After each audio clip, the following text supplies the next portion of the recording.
Bonjour et bienvenue sur le site de alform.com dans le chapitre Services de déploiement et dans la vidéo NetInstall. Alors dans cette vidéo, qu'est-ce que nous allons vous découvrir? Déjà, je vais vous présenter le service NetInstall, ce que ça va être en fait, l'image, parce que le service NetInstall on l'a déjà vu.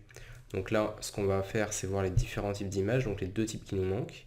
On va créer une image, on va la configurer, on va recréer une nouvelle machine virtuelle comme dans la vidéo précédente et on va procéder au démarrage de la machine afin de voir justement à quoi ça sert tout ça. Alors la présentation de ce type d'image. Donc déjà, il faut savoir que le service NetInstall, ça va nous permettre d'installer quelque chose qu'on fournit via le réseau. Et en l'occurrence, l'image qui porte le nom de NetInstall, donc le même nom que le service, ça installe OS 10 sur le réseau depuis une image disque hébergée. Donc en fait, à quoi ça sert? Tout simplement, ça va nous permettre de gagner du temps pour réinstaller OS 10. En fait, on n'aura pas de téléchargement depuis Internet. Alors qu'en temps normal, comme quand on fait par exemple un commande R au démarrage de Mac, on nous propose de télécharger depuis Internet en fait les sources. Mais là, ça ne sera pas le cas parce qu'en fait, dans l'image qu'on va créer, on va fournir les sources directement. Donc comment on fait pour créer une image NetInstall? De la même manière, on va utiliser l'utilitaire d'image système, donc on le relance. Si vous l'avez placé dans le doc, cliquez ici depuis votre serveur, sinon cherchez système image utility.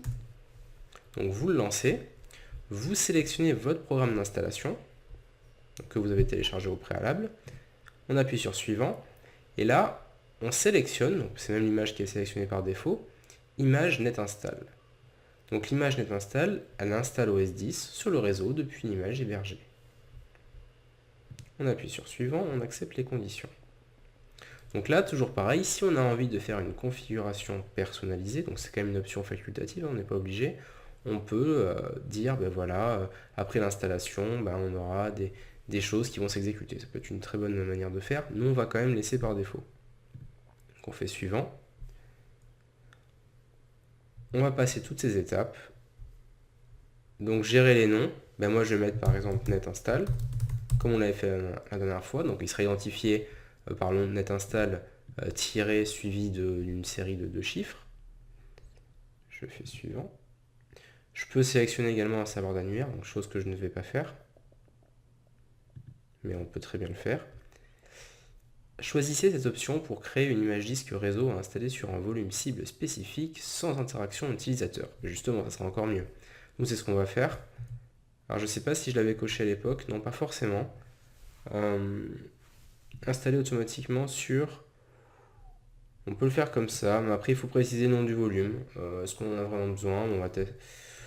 Est-ce que je vais le faire? Non, allez, on va le laisser par défaut, c'est pas très grave. On voit qu'on peut également automatiser cette tâche, mais ça c'est vraiment en connaissant le nom du volume cible. Ça peut changer suivant des Mac, enfin suivant un type de configuration, donc c'est un petit peu dangereux. Donc si vous voulez faire ça, en fait, il faudrait limite créer 2 images NetInstall, une avec automatisation du volume cible et une autre en laissant choisir à l'utilisateur. Donc nous, comme on est dans le cas d'une machine virtuelle et que c'est un petit peu particulier, on ne va pas justement sélectionner cette option. Le système par défaut est en français, bon, ça on peut également le configurer. Et voilà, donc on a le nom de notre disque réseau qui s'appellera NetInstall de installer OS 10 El Capitan. Description, voilà, avec le build, le numéro de version. On peut assigner un index aléatoire, donc c'est très bien. J'appuie sur suivant. Je sélectionne mes modèles de Mac pris en charge. Suivant. Toujours les mêmes options que ce qu'on avait vu précédemment. Donc, est-ce qu'on filtre par adresse MAC? Non. Je le mets dans Data, c'est très bien. J'enregistre. Et là, mon image, après avoir tapé mes logins administrateurs, va se créer. Donc ça va assez vite pour l'instant. On va voir si la suite est un petit peu plus longue. A priori, ça va très vite. Donc on a passé ces étapes. Après, le but, donc pour configurer l'image, la rendre disponible en fait, ça va être très simple, c'est le même principe. On va déplacer notre fameux fichier NBI dans la librairie netboot sp0 du volume de stockage des images. Une fois qu'on aura fait ça, il faudra bien activer l'image, donc via la liste qui est ici, et bien vérifier qu'on est en NFS et pas en HTTP, parce que ça ne fonctionne pas avec les machines virtuelles, enfin en tout cas dans notre configuration, donc bien vérifier comme on l'avait fait dans la première vidéo qu'on est en NFS. Donc là c'est en train de se créer, voilà, il reste moins d'une minute, donc on va attendre. En fait, rappelez-vous, quand je vous avais dit, oui, on va recréer une machine virtuelle à un moment, enfin c'était au début du cours, notamment pour par exemple faire la réplique, donc je vais vous montrer ici, je vous ai dit, ben voilà, on va retélécharger une machine, ou je sais plus, enfin une des machines, à l'époque on pouvait pas les cloner, parce on était déjà allé plus loin, donc j'avais dit, ben voilà, on va retélécharger l'OS, donc ça va être un petit peu long.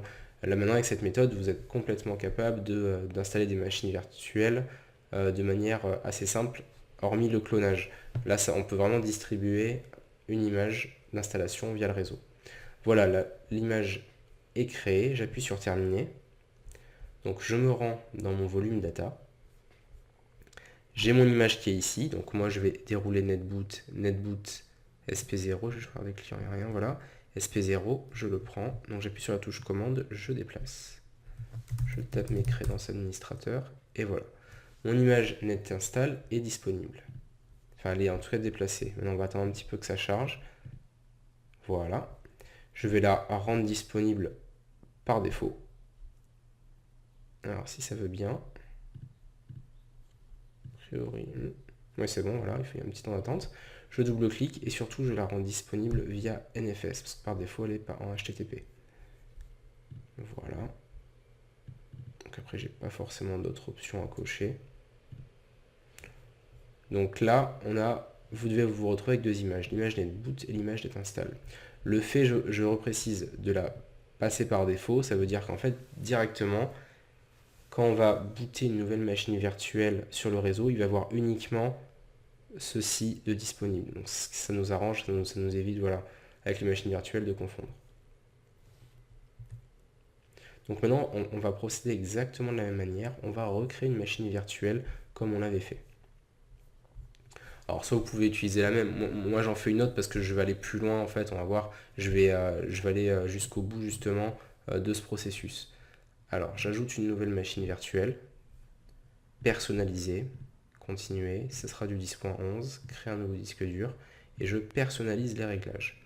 Alors là je vais regarder la convention de nommage, voilà, j'avais fait al form, hop, et net install, ok. Voilà, donc je vais pouvoir fermer ma petite fenêtre. Alors déjà non, parce que on va sélectionner, donc ça c'est bon.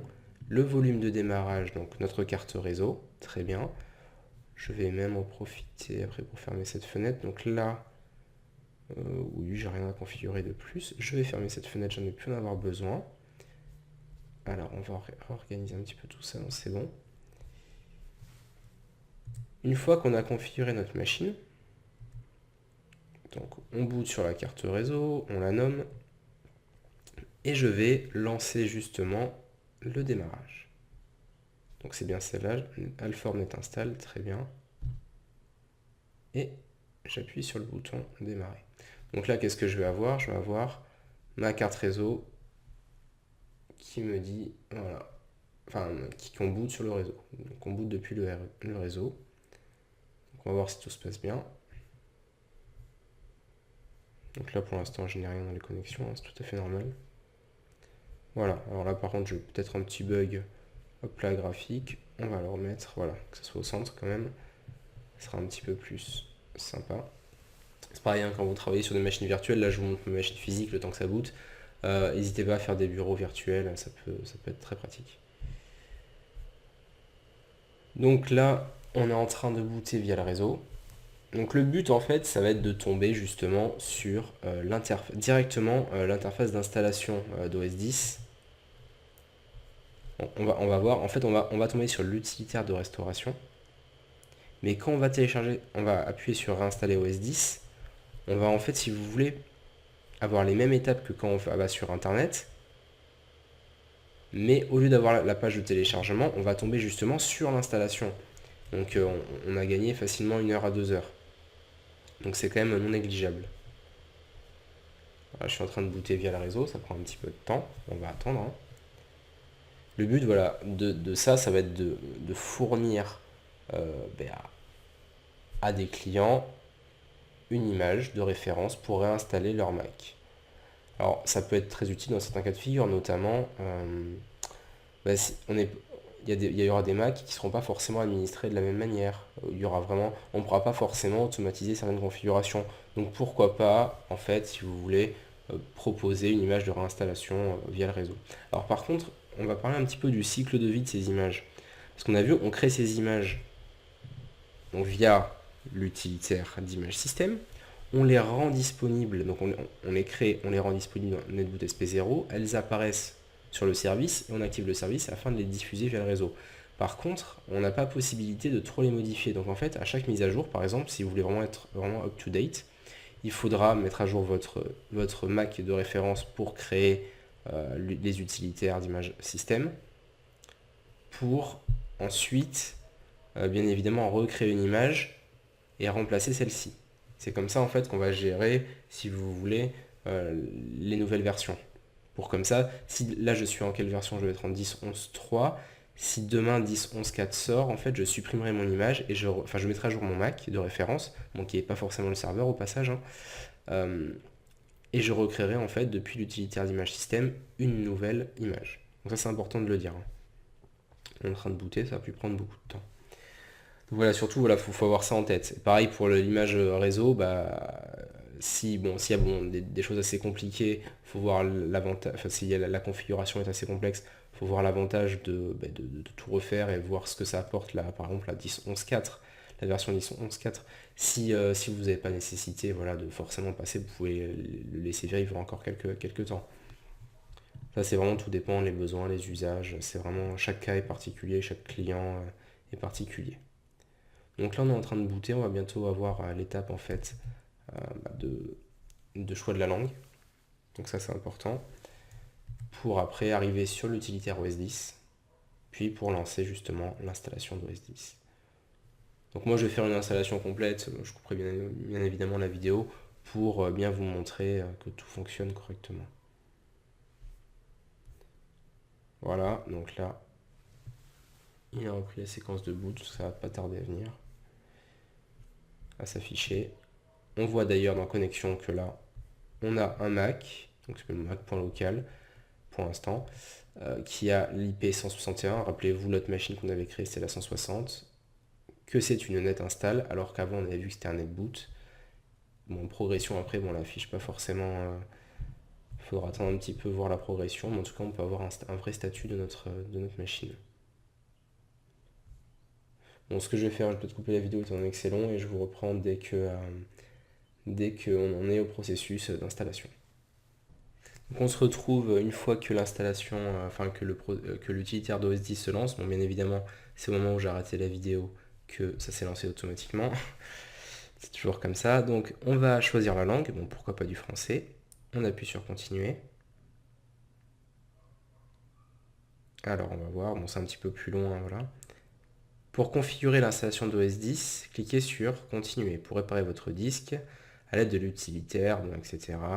On nous décrit un petit peu. Donc vous avez vu, la configuration n'est pas exactement la même, hein, quand même. On sent que c'est pas exactement la même image. Enfin, le même procédé. Mais en tout cas, voilà. On arrive là-dessus. Donc ça, c'est suivant comment on construit l'image. Là, je l'avais fait de manière un petit peu différente là-dessus, je me rappelle. Là, on a eu une installation un petit peu plus personnalisée. Mais en tout cas, voilà. On arrive directement, regardez, à l'installation d'OS 10. Et ça va prendre 13 minutes. Alors après, on a un redémarrage, hein, bien évidemment. Mais on gagne un temps considérable. Donc ce que je vous propose, c'est que je vais faire des petites coupures pour vous montrer quand même les différentes étapes d'installation, voir ce qui change ou si c'est exactement pareil. Ça, c'est pour la culture. Et on se retrouve tout à l'heure. Et d'ailleurs, je viens de me rendre compte que le clavier est en américain.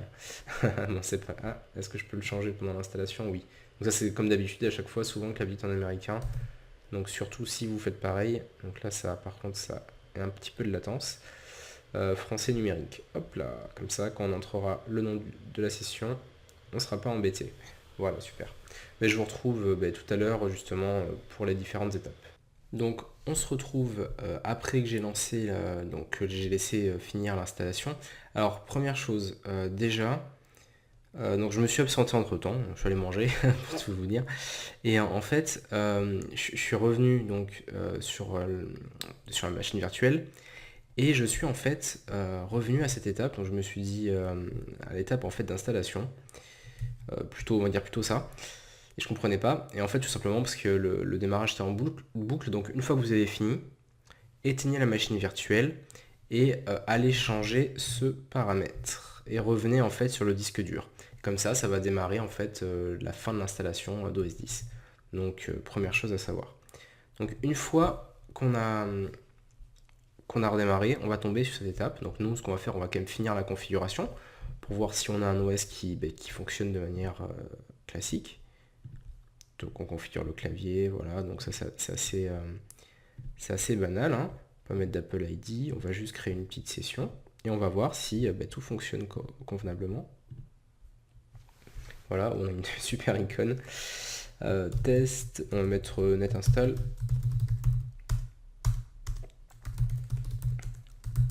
On a une icône très glamour, comme vous pouvez voir. Je sais même pas qu'elle existait. Alors, création du compte. Voilà, voilà. Il nous propose. Moi, je vais mettre. Oula, avec les jolies fautes. Bordeaux. Hop. Voilà. Je vais pas cocher ça parce que là, franchement, je vais pas l'utiliser. Ça va pas servir à grand chose. Donc, le but, c'est de voir vraiment qu'on puisse démarrer sur un OS classique. Et je vais même redémarrer, bien entendu, pour vous montrer ce que je parlais tout à l'heure. Bon, on a l'air d'avoir un OS convenablement installé, on n'a pas trop de problèmes. Il voit déjà... Alors par contre, il voit deux MacBook Pro. Ah oui, je sais pourquoi, parce qu'il y a celui de ma compagne qui est à côté. C'est normal.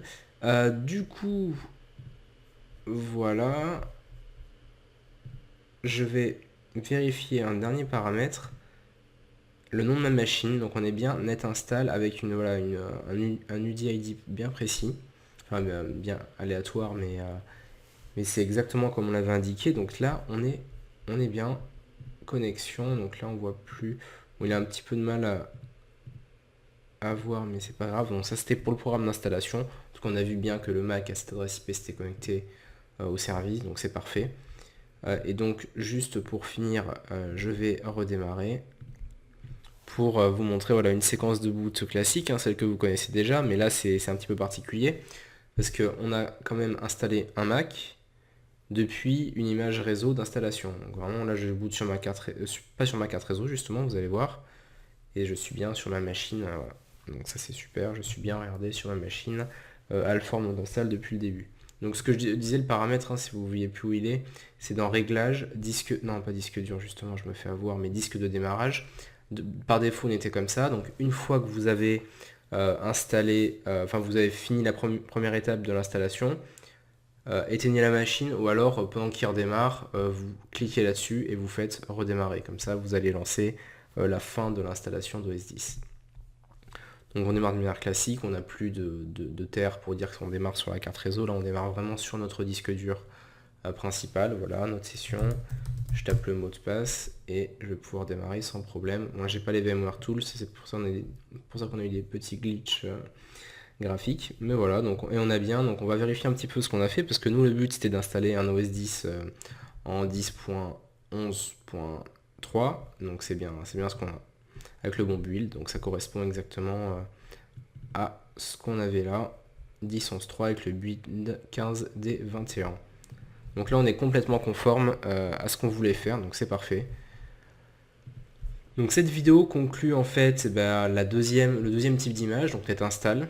On a vu comment le créer, comment superviser également depuis l'interface de serveur ici, voir un petit peu ce qu'il se passe, bien que c'est pas, on remarque quand même que c'est pas terrible, hein. Très clairement, dans notre cas de figure en tout cas ça a marché plutôt moyen. On a vu quand même on voit une machine apparaître qui utilise net install, donc c'est déjà pas mal. Et on verra qu'on pourra faire autrement pour superviser tout ça, enfin avec une autre solution. Et on a procédé à un déploiement complet d'images pour vérifier le bon fonctionnement de cette solution.